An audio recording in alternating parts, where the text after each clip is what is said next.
অনেক সময় একটা মানুষকে একটা নতুন প্রযুক্তি থেকে মানে তাকে ব্যবহার করতে বাধা দেয়। তো আজকে প্রযুক্তি যা বললো আমি হচ্ছে স্মিতা, আর আমি একজন মাইক্রোবায়োলজিস্ট, আর তার সাথে সাথে আমি নিউট্রিশন নিয়ে ক্যালিফোর্নিয়া থেকে আমি সার্টিফাইড। তো এটা দেখার পরেও আমি যখন এটা অ্যাকচুয়ালি মানে আমি যদি খুব সিম্পল ভাষায় বলি, এটা কিন্তু বায়োমেডিসিনের পার্ট।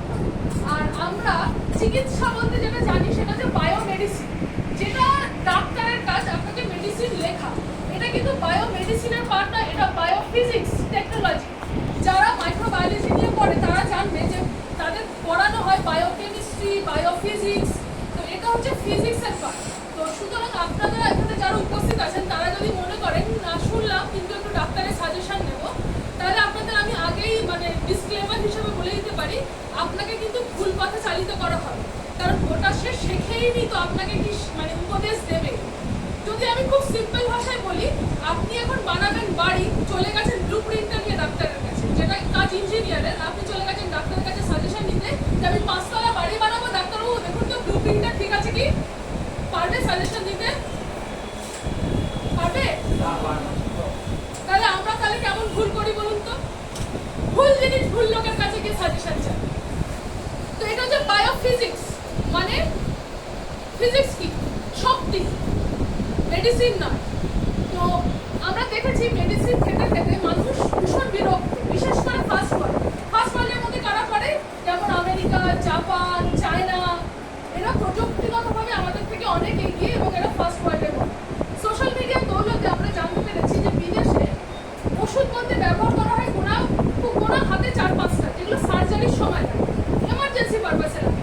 এছাড়া মানুষ বুঝে গেছে যে ওষুধ ব্যবহার করলে কি হয় সাইড ইফেক্ট। কেন হয়? কারণ আপনারা তো নিশ্চয়ই জানেন ওষুধ একটা কেমিক্যাল ফর্মুলা, তাই তো? কেমিক্যাল, ইনঅর্গানিক ফর্মুলা, তাই তো? আচ্ছা, আমরা কি ফর্মুলা দিয়ে তৈরি? অর্গানিক ন্যাচারাল জিনিস দিয়ে তৈরি। আচ্ছা, একটা অর্গানিক ফর্মুলা দিয়ে তৈরি একটা বডিকে কি করে একটা ইনঅর্গানিক ফর্মুলা সারাতে পারে? মানে আমরা কি এটা এক্সপ্লেনেশন কখনো এটা ভেবেছি? যদি আমি বলি আমি প্লাস্টিক খেয়ে বেঁচে থাকতে পারি, এটা কি সম্ভব? ওষুধ তো কেমিক্যাল ফর্মুলা। কি হ্যাঁ, মেডিসিন কেন দরকার? আমার একটা এমার্জেন্সি কন্ডিশন হয়েছে, আমার জ্বর 98.4 ডিগ্রি সেন্টিগ্রেড থেকে উঠে গিয়ে সেটা 104-এ পৌঁছেছে, ওইটা কিন্তু এমার্জেন্সি নামানো দরকার, নাহলে কি হবে? আমার ব্রেন প্যারালিসিস হতে পারে, তাই তো? সেজন্যই medicine is not for cure. Medicine কিন্তু সারানোর জন্য নয়, মেডিসিন ইজ ফর কেয়ার। আমার যে সিচুয়েশনটা তৈরি হয়েছে সেটাকে যাতে আর না বাড়ে, যাতে ওইখানে কিছুটা ক্ষণের জন্য আমি সীমাবদ্ধ করতে পারি, সেজন্য মেডিসিন দিয়ে কখনো ঠিক হওয়া যায়। আচ্ছা, এখানে তো আপনারা আপনাদের বাড়িতে প্রত্যেকের বাড়িতে একটা করে মেডিসিনের বাক্স আছে নিশ্চয়ই, আছে তো? আছে, এমন কেউ আছে তার বাড়িতে নেই মেডিসিনের বাক্স? আছে? আমার বাড়িতে নেই, আমার বাড়িতে নেই। মানে এমার্জেন্সিতে আমার প্যারাসিটামল লাগলেও আমি মানে আমাকে কিনে আনতে হয়, বাড়িতে পাওয়া যায়। কারণ আমি এই ব্যাপারটা বুঝেছি, একটা ছোট্ট 1.5 টাকা দামের প্যারাসিটামলও আমাদের যে কি ক্ষতি করতে পারে, আমি যদি এখানে বলতে বসি আপনারা ভয় পেয়ে যাবেন। মেডিসিন কিডনির প্রবলেম হতে পারে। আপনি যদি প্যারাসিটামলে বা অ্যান্টাসিডের প্রত্যেক দিনে যদি ব্যবহারকারী হন, আপনার কিন্তু কিডনি ফেলিয়ারের একটা চান্সেস, খুব হাই চান্সেস থেকে যাচ্ছে। তো মেডিসিন কিন্তু কোনো সলিউশন নয়, কিন্তু আমরা কি করি? আমাদের রোগকে মেডিসিন দিয়ে সারাতে চাই। তো ফার্স্ট ওয়ার্ল্ড এটা ব্যাপারে অ্যাওয়্যার হয়ে গেছে, সেজন্য তারা মেডিসিন ইউজ করা বন্ধ করেছে। দেখবেন যত বড় বড় মেডিসিন কোম্পানি তারা কিন্তু থার্ড ওয়ার্ল্ডে গিয়ে কিন্তু বিজনেসটা করছে, ফ্যাক্টরি তৈরি করছে, এই করছে, সেই করছে। কারণ দেখা গেছে মেডিসিন খেয়ে আমাদের যে সাইড ইফেক্টটা হচ্ছে সেটা হিউজ। মানে যে ছোট্ট কারণের জন্য খাচ্ছি আর খাওয়ার পরে যে কারণটা আছে সেটা কিন্তু অনেক বড়। তাই মানুষ এখন চাইছে নেচার, অর্গানিক, হোলিস্টিক ওয়েতে নিজেকে সারাতে। আচ্ছা, আমরা যদি নেচারকে ইউটিলাইজ করি আমার বডিটাকে হেলদি রাখতে, এটা কি ভালো জিনিস হবে না খারাপ জিনিস? ভালো।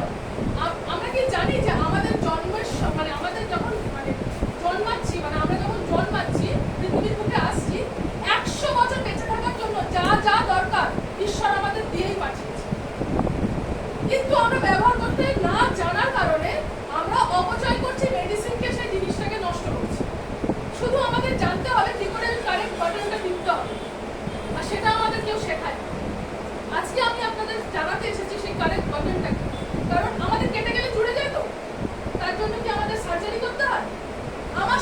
যা কিছু হবে সব কিছু অটো রিনিউয়াল প্রসেসে সব হয়ে যায়। কিন্তু আমরা না জানার কারণে এমন কিছু জিনিসের সাহায্য নিয়ে ফেলি যেটা কি করে আমাদের শরীরের অটো ইমিউন সিস্টেম বা আমার শরীরের প্রতিরোধ ক্রিয়াকে নষ্ট করে ফেলে, যার ফলে আমার শরীর নিজে থেকে যে ঠিক হওয়ার যে প্রসেস সেটাকে হারিয়ে ফেলে। এই যে ডিভাইসটা দেখছেন, এটা একটা ইউনিক ডিভাইস। এই ডিভাইসটা যারা আবিষ্কর্তা সে হচ্ছে তারা হচ্ছে নাসা। নাসা চিনি আমরা কাদের? নাসা। নাসা কাকে বলে? আমেরিকায় নাসা আছে, তাই তো? আর এই টেকনোলজিটাকে অ্যাপ্রুভাল দিয়েছে ইউজ করার জন্য, যে হিউম্যান ম্যানকাইন্ডের জন্য এটা একটা খুব ভালো একটা রেভলিউশন, সেটা হচ্ছে ইউএসএফডিএ। ইউএসএফডিএ কি? ইউএসএফডিএ হচ্ছে সেই মানে ছাড়পত্র যেটা আপনি কোনো ফার্মা বা কোনো মেডিকেল লোকের কাছে গিয়ে যদি জিজ্ঞাসা করেন, আচ্ছা ডাক্তারবাবু এটা ইউএসএফডিএ অ্যাপ্রুভ, তাহলে কি এটা ব্যবহার করা যেতে পারে? বলে অবশ্যই। এছাড়া মানে যখন ইউএসএফডিএ বলেছে এটা আপনি ব্যবহার করতে পারেন, আর দ্বিতীয় কোনো পারমিশন আপনার লাগবে না ব্যবহার করার জন্য। কেন? কারণ ইউএসএফডিএ এমন একটা জায়গা যেখানে যদি তারা রিসার্চ করে দেখে যে 1% কেন 0.001% আছে এটা ব্যবহার করে ক্ষতি হওয়ার, তারা অ্যাপ্রুভাল দেবে। তাহলে বুঝতে পারছেন কতটা সিকিউর জায়গা থেকে অ্যাপ্রুভালগুলো আসছে।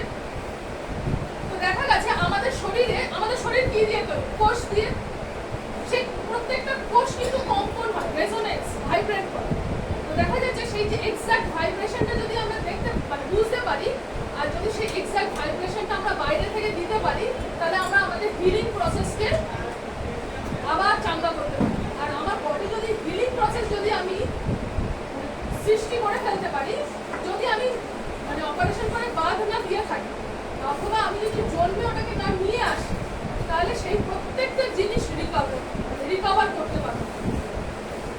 তো এই যে আমাদের কোষ কোন রেজোনেন্সে ভাইব্রেট করে, যে রেজোনেন্সে ভাইব্রেট করে সেটা দেখা যাচ্ছে টেরাহার্টজ বলে একটা ফ্রিকোয়েন্সি। যেমন মাইক্রো ফ্রিকোয়েন্সি, ইনফ্রারেড ফ্রিকোয়েন্সি শোনা আছে? মাইক্রোওয়েভ কি আমরা যে মাইক্রোওয়েভে রান্না করি সেটা হচ্ছে একটা ফ্রিকোয়েন্সি, তরঙ্গ। ইনফ্রারেড কাকে বলে? যে রিমোট দিয়ে এসি চালাচ্ছি, ফ্যান চালাচ্ছি, টিভি চালাচ্ছি, ওটা ইনফ্রারেড, ওটাও একটা তরঙ্গ। আর টেরাহার্টজ একটা তরঙ্গ। এটা হচ্ছে মাইক্রো আর ইনফ্রারেডের মধ্যখানে টেরাহার্টজ। দেখা যাচ্ছে ঠিক এই এক্সাক্ট টেরাহার্টজ ফ্রিকোয়েন্সিতে আমার কোষগুলো কম্পন করানো যেতে পারে। এই ডিভাইসটা এক্সাক্টলি ফ্রিকোয়েন্সি আমার বডিকে দেয় যখন আমার টেরাহার্টজ থেরাপি নিই। ওই এক্সাক্ট ফ্রিকোয়েন্সিতে যখন কম্পন হয় তখন আমার শরীরের কোষগুলো অ্যাক্টিভ হয়ে যায়। অ্যাক্টিভ হওয়ার ফলে কি হয়? আমরা টক্সিন নেওয়ার ফলে মানে আমাদের লাইফস্টাইল বিভিন্ন কারণে আমার বডিতে এত টক্সিন লেভেল ইনক্রিজ হয়ে যায় যে আমাদের সেলগুলো ইনঅ্যাক্টিভ ফর্মে মানে নর্মাল ফর্মে থাকে না, অ্যাবনর্মাল ফর্মে চলে যায়। যখন আমি এক্সাক্ট তরঙ্গকে আমার শরীরে পাঠাচ্ছি তখন সেই কোষগুলো অ্যাক্টিভ হয়। অ্যাক্টিভ হওয়ার ফলে সে আইডেন্টিফাই করতে পারে যে কোনটা তার চাই, কোনটা তার চাই না। এতদিন সে আইডেন্টিফাই করতে পারছিল না, ওই জন্য তার শরীর নামক বডিটা আবর্জনায় ভরে গেছে। আর যত আবর্জনা ভরছে তত সে তার অঙ্গ প্রত্যঙ্গগুলোকে নষ্ট করছে। যখন সেই কোষের আইডেন্টিফাই করার একটা ক্ষমতা এলো যে কোনটা আবর্জনা কোনটা ভালো, তখন সে কি করলো? আবর্জনাগুলোকে বাইরে বার করে আসলো। এবারে দেখছে যে কোথায় ড্যামেজগুলো হয়েছে, আমাকে কোথায় রিকভারি করতে হবে, ঠিক সেই জায়গায় গিয়ে তখন সে কিন্তু রিকভারি শুরু করে। আর সেখান থেকেই শুরু হয় একটা নতুন অধ্যায়, যে মানুষ অ্যান্টি এজিং প্রসেসে আবার রিভার্স ব্যাক করতে পারে। আমরা নর্মালি কি হয়, যারা 40, যারা 35, যারা 60, যেটা আমাদের হওয়া দরকার বায়োলজিক্যাল এজ আর আমাদের বডি এজ দুটো প্রচুর ডিফার করে যায়। কারণ একটা 40 বছরের লোককে দেখে মনে একটা 60 বছর হয়, একটা 60 বছরের লোককে দেখে মনে 80 বছর হয়। কেন? তার বডি এজ বেড়ে গেছে, কারণ সে তার বডি নিজেকে ঠিকঠাক ডিটক্সিফাই করতে পারেনি, আবর্জনা বার করতে পারেনি। যখন সে এই ডিভাইসটা ইউজ করে যখন বডি ডিটক্সিফাই করতে শুরু করবে, সে কিন্তু তার বয়স কিন্তু পেছনের দিকে হাঁটতে শুরু করবে। মানে অ্যাকচুয়ালি তার যে বয়স অনুযায়ী তার শরীরটা যেমন হওয়া দরকার ঠিক ওই জায়গায় আসতে শুরু করবে। আর ন্যাচারাল প্রসেস, যেহেতু আমরা নেচার কি মানে টেরাহার্টজ তরঙ্গ তো এই আমাদের চারপাশে আছে। কারণ আমি যে কথা বলছি, আপনি যে শুনছেন, এটাও একটা তরঙ্গের মাধ্যমে। তো তরঙ্গ আছে কিন্তু শরীর নিতে পারছে না, কারণ ওই তরঙ্গটাকে শরীরের ভেতরে ঢোকানোর যে ক্ষমতা সেটা ওই তরঙ্গের নিজস্ব নেই। তো এই ডিভাইসটার মধ্যে সে ক্ষমতা আছে সেই তরঙ্গটাকে আপনার শরীরে পাঞ্চ করে দেওয়া। ওই তরঙ্গটা যখনই ঢুকছে আপনার শরীরের মধ্যে, সে একটা রেভলিউশন তৈরি করছে। এছাড়াও এই ডিভাইসটাকে শুধু আমরা থেরাপি নিই না, আমরা আমাদের জলটাকেও থেরাপি করি। কেন? দেখা গেছে আমাদের শরীরের প্রধান মাধ্যম জল, 70% of my blood is water, তাই না? তো রক্তেও জল। আচ্ছা, আমাদের বয়সের সাথে সাথে রক্তের ঘনত্ব বাড়ে না কম? এটা কি ঠিক বাড়াটা? কেন বাড়ছে? কারণ আমরা খাচ্ছি টক্সিনস, নিচ্ছি টক্সিনস, লাইফস্টাইল, বডি রিলিজ করছে টক্সিন, আমরা ডিটক্সিফাই করতে পারছি না, সব দিয়ে রক্ত জমা হচ্ছে। অনেকে ভাবে কোলেস্টেরল বাড়লে বুঝি রক্ত জমা হয় না, ওটা অনেক পরে, অনেক পরে। আমাদের রক্ত তার আগে 30 বছর বয়স থেকে রক্ত মোটা হতে শুরু করছে। আর এই যে রক্ত মোটা হচ্ছে তার জন্য কিন্তু ব্লকেজ শুরু। আমরা কি ভাবি যে আমার হার্টে ব্লকেজ আর ব্রেনে ব্লকেজ ধরা পড়লেই কি ব্লকেজ, তাই তো? আমরা সেটাই ভাবি। আচ্ছা, হার্ট আর ব্রেনটা শরীরের সব থেকে দামি না কম দামি জায়গা? আচ্ছা, যখন সব থেকে দামি জায়গায় অ্যাটাক হয়েছে তার মানে কি আমার বাকি জায়গাগুলো তো ফেল? আমি কি কখনো ভেবেছি আমার সব থেকে সিকিউর জায়গায় অ্যাটাক হচ্ছে, তার মানে আমার বডি গেছে, 90% গেছে। তো আমরা প্রথমে কি করে বুঝবো আমাদের ব্লকেজ হয়েছে? সবার আগে যেখানে ব্লকেজ শুরু হয়, যে কোনো 30 বছরের কোনো যুবতীকে ধরে নেবেন, জিজ্ঞাসা করবেন, আচ্ছা তোমার কোমরের নিচের অংশে কখনো ব্যথা যন্ত্রণা হয়? বলে হ্যাঁ হয়তো, মাঝে মাঝে হয়। তো প্রথম যেখানে ব্লকেজ হয় সেটা হচ্ছে আমাদের কাফ মাসেল। প্রথম এই পায়ের শিরায় দেখবেন অস্টিওআর্থ্রাইটিসের সমস্যার কারণ কিন্তু আপনার সাইনোভিয়াল ফ্লুইড বা তেল শুকিয়ে যায়নি, ওটা আছে। আমার প্রসেস বলবেন, তারা নিজেরাই জানে না তো কি বলবে। তো কিওর হওয়ার প্রসেস হচ্ছে আপনি যদি আমরা যদি আমাদের শিরা এবং উপশিরাগুলোকে পরিষ্কার করে ফেলতে পারি, রক্তকে মানে ঠিক রক্তকে যদি থিন করে ফেলতে পারি। আমাদের কাছে রক্ত থিন করার পদ্ধতি কি? থিনার, তাই তো? থিনার খায় না, থিনার খাওয়াটা কি ঠিক? খুব খারাপ জিনিস। কিন্তু যদি ন্যাচারাল প্রসেসে আমরা রক্তটাকে থিন রাখতে পারি, সতেজ রাখতে পারি, তরল রাখতে পারি, তাহলে আমাদের শিরায় সেই মানে আমাদের 18 বছর 20 বছরের মতো যদি রক্তটা দৌড়াতে পারে, এই ডিভাইস আমাদের হেল্প করবে আমাদের রক্তকে ন্যাচারাল প্রসেসে থিন রাখতে। সেজন্য এই ডিভাইসটা আমাদের লাইফ সাপোর্ট। তো এটা কিভাবে হচ্ছে? যখন আমরা জলটাকে টেরাহার্জ করছি, নর্মালি দেখা গেছে, আচ্ছা আমাদের বাড়ির জল কিভাবে আসে? থ্রু পাইপলাইন, তাই তো? আচ্ছা, পাইপলাইন কি সোজা পেতে গেছে? পাকা চড়া উঁচু নিচু। আর জল যতবার ঘর্ষণ খাবে, ধাক্কা খাবে, তার মলিকুলার স্ট্রাকচার চেঞ্জ হবে। আমি চলে এলাম ফিজিক্সে। বলছে জল যতবার ঘর্ষণ খাবে, তার যে জল মলিকুল দিয়ে তৈরি, তো হাইড্রোজেন আর অক্সিজেন, দুটো হাইড্রোজেন একটা অক্সিজেন দিয়ে, এগুলোকে মলিকুল বলে। তো যেটা সাইজ হওয়া উচিত 7.8, সেটা হয়ে যায় 100। আচ্ছা, আমার 7.8 হার্টজের জল খেতে হবে, পুরোটা ঠিক এইটুখানি জল। আমি খাচ্ছি এত বড় মলিকুলের জল, আমার কি কোনো কাজে লাগবে? রসগোল্লা সাইজের জল খাচ্ছি, বা চাইবাকি মানে একদম পাউডারের মতো একটুখানি। আমরা কিন্তু লিটার লিটার জল খাচ্ছি, কিন্তু আমরা হাইড্রেটেড নই। কারণ আমার শরীরের দরকার অন্য জিনিস, খাচ্ছি আমি অন্য জিনিস। অনেকে জিজ্ঞাসা করে আমার জলের কোনো অসুবিধা নেই, আমি তো জল খাই, কিন্তু আমার কোমরটা বাড়ি ব্যথা। কেন ব্যথা? Due to dehydration. আমার স্পাইনাল কর্ডের কুশনগুলো যেখানে বসা আছে, যে কার্টিলেজ ডিস্কের উপরে, ওটা ছিঁড়ে গেছে। ছিঁড়ে গিয়ে তার জেলটা বেরিয়ে গিয়ে আমার সাইটিকা নার্ভকে কম্প্রেস করে দিয়েছে। সেজন্য বয়সের আগে আমার কোমর গেছে, আমার পা গেছে। কেউ কি বোঝায় আমাদের? কিন্তু আপনি যদি ডাক্তারের কাছে যান, ডাক্তার বলবে আপনার L4 L5 গেছে, উল্টে করতে হবে সার্জারি। আচ্ছা, আমার তো কুশন ছিঁড়ে গেছে, তো আমি হাড়ের মধ্যে স্প্রিং লাগিয়ে করবোটা কি? হবেটা কি? আমার তো গেছে তো কুশনটা ছিঁড়ে, তো আমি যদি দুটো হাড়ে স্প্রিং লাগাই, আর যদি আমি পড়ে যাই, ওই স্প্রিংটা যদি এরকম ভাঙে, তাহলে আমার তো এই স্পাইনাল কর্ডই গুঁড়ো হয়ে যাবে, আমি তো জীবনে কোনোদিন দাঁড়াতে পারবো না। তা আমার কাজ কি? ওই কুশনটাকে ঠিক করে নিজের জায়গায় আনা। তো বলছে যদি আমি সঠিক জল খাই, 7.8 হার্টজের যদি আমি জল খেতে পারি, ওই কুশন আবার সৃষ্টি হবে, জেল আবার ভেতরে ঢুকবে, ওর পজিশনে আসবে। আমার স্পাইনাল কর্ড যেটা বেঁকে গেছে, বেরিয়ে গেছে, সেটা আবার পজিশনে আসবে। এটা মেডিকেল সায়েন্স বলতে আসবে না, কিন্তু ফিজিক্যাল সায়েন্স বলে আসবে, আসছে, এসে গেছে অনেক। ওকে, তো যখন আপনার স্পাইনাল কর্ড পজিশনে আসবে, আপনার নার্ভ রিলিজ হচ্ছে, কোনো সার্জারি দিয়ে আপনার নার্ভ রিলিজ। এই যে আমরা জল খাচ্ছি, আর তো সব পুকুরের জল খাওয়া করতো, এখন এইভাবে চলছে, এই পাইপ লাইনের সাথে জল খাওয়া ভালো। গরম পুকুরের জল খাওয়া ভালো, কারণ বলছে যে জল যত নড়বে ঘর্ষণ খাবে তত তার আগে তো 100 বছর আগে আমরা পুকুরের জল খেতাম। আমাদের পূর্বপুরুষরা খেত, তারা সুস্থ থাকে কেন? পুকুরের জল স্থির, ঘর্ষণ খাচ্ছে না। যত সে নড়বে ঘর্ষণ খাবে তার স্ট্রাকচার বদলে যাবে। সেটা তো সে কোথায় তোমার আচার খাচ্ছে না কি আলটিমেটলি ক্ষতিগ্রস্ত। এই ডিভাইসটা কি হচ্ছে, আমার ওই ক্লাস্টার ফর্মেশনের জলটাকে সেটা লিনিয়ারে আনছে, আর এক্সাক্ট যে সাইজ আমার সেলের দরকার সেই সাইজে আনছে। তার ফলে কি হচ্ছে, যে জলটা খাচ্ছি আমার রক্ত 100%। আমি যদি আপনাকে টেরাহার্জ ওয়াটের 1.5 লিটার খেতে দিই, আপনি খাবেন, আপনি বুঝতে পারবেন না আপনি জল খেয়েছেন, কারণ ওটা আপনার মুখ থেকে অ্যাবজর্ব হয়ে যাবে। আর আমি যদি নর্মাল জল আপনাকে খেতে দিই, আপনার বুকে যন্ত্রণা হবে, আপনি এরকম নামার জন্য এরকম করবেন। সেখান থেকেই বোঝা যাচ্ছে তার মানে আপনার জলের মলিকুলার সাইজ বড়, ওই জন্য আপনার আটকাচ্ছে শ্বাসনালীতে। এটা ছোট, সেজন্য এটা অ্যাবজর্ব হয়ে যাচ্ছে। তো এটা ইনস্ট্যান্ট বোঝা যায়। তো যখন আমার 1.5 লিটার দরকার কিন্তু জল প্রত্যেকদিন, কেন? আমার বেসিক চলাফেরা, কথা বলা, ঘুমানো, বেসিক কাজ, বাথরুম পায়খানা করার জন্য আমার 1.5 লিটার জল চাই। 1.5 লিটারের 500 বেশি খেলাম, একটু বেশি দিলাম, 2.5 লিটার খেলাম, আর একটু বেশি দিলাম, 3 লিটার ইজ ভেরি বেস্ট খাবার। কিন্তু এই জল এটা দিয়ে তৈরি করা যায়। কিন্তু আমি যে জল খাচ্ছি ওটা 6 লিটার, 7 লিটার, 10 লিটার খেয়ে নিলেও 1.5 লিটার জল আমার বডিতে ঢুকবে,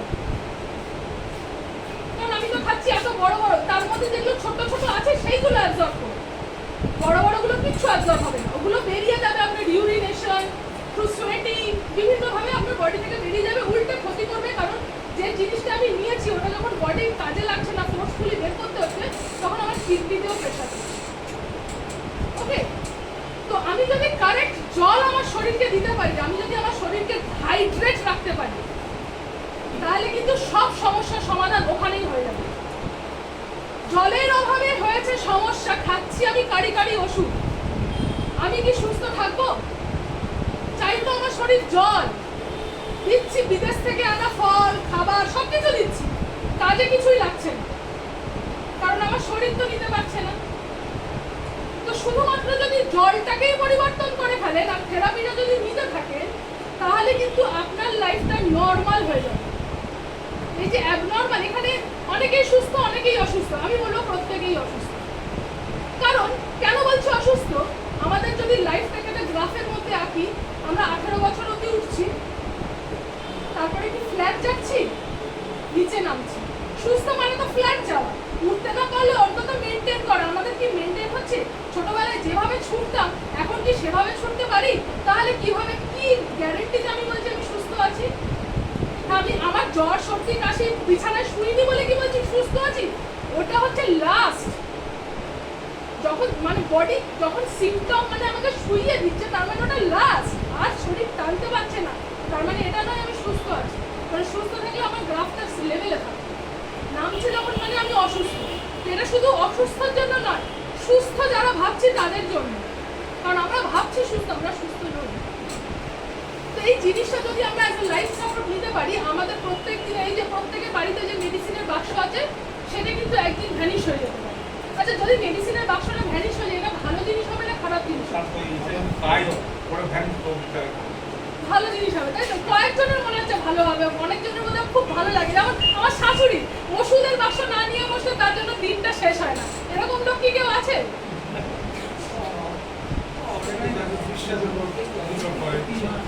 ঠিক আছে, এই গত সপ্তাহে আমি পণ্যগড়ে গেছিলাম প্রদীপ দাদের ওখানেও আমাদের একটা ফ্র্যাঞ্চাইজি অফিস ওপেন হবে।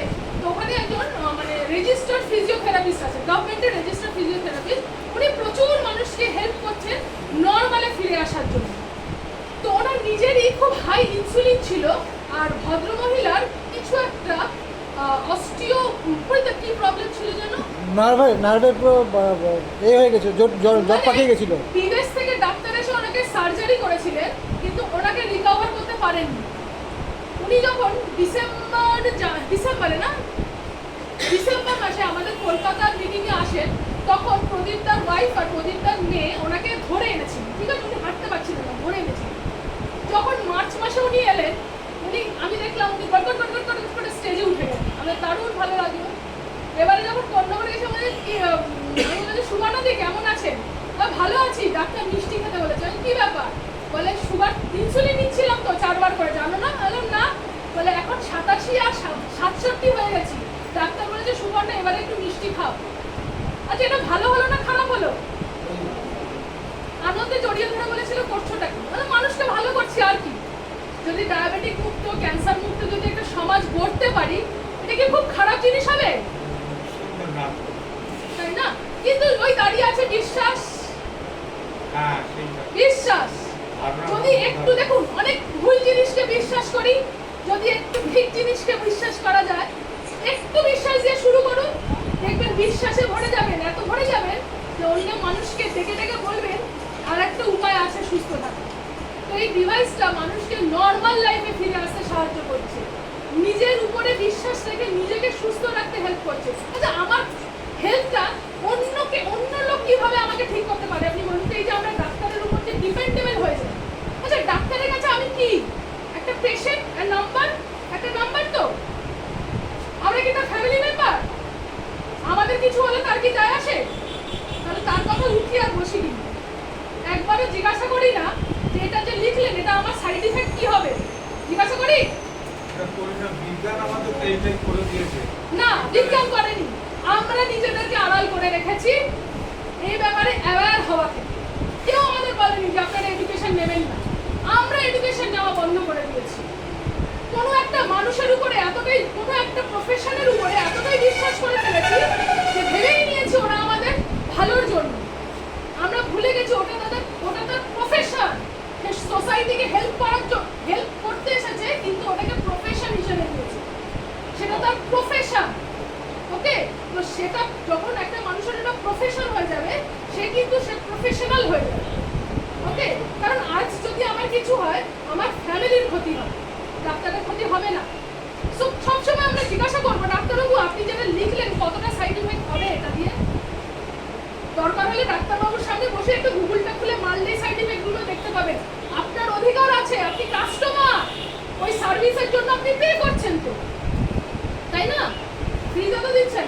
যখন পে করছি তখন তো জানা দরকার না এটা কি ইনগ্রেডিয়েন্ট আছে। হতে পারে আমি ওই ইনগ্রেডিয়েন্টে অ্যালার্জিক, হতে পারে ওটা আমার মৃত্যু টেনে আনতে পারে। প্রচুর কেস দেখা গেছে, ওষুধ খেতে এতটাই অসুস্থ হয়েছে, তাকে হসপিটালাইজ করতে হয়েছে। সুতরাং আমার জানার অধিকার আছে। তো প্রত্যেকে আপনারা গিয়ে জিজ্ঞাসা করবেন একবার করে এটা সাইড ইফেক্টটা কি ডাক্তারবাবু। যদি ডাক্তারবাবু খুব রেগে যায়, কিন্তু ম্যাডাম ওইসব নিয়ে ডাক্তাররা বলে বলবেন না তো। বললেও বলতে দেখা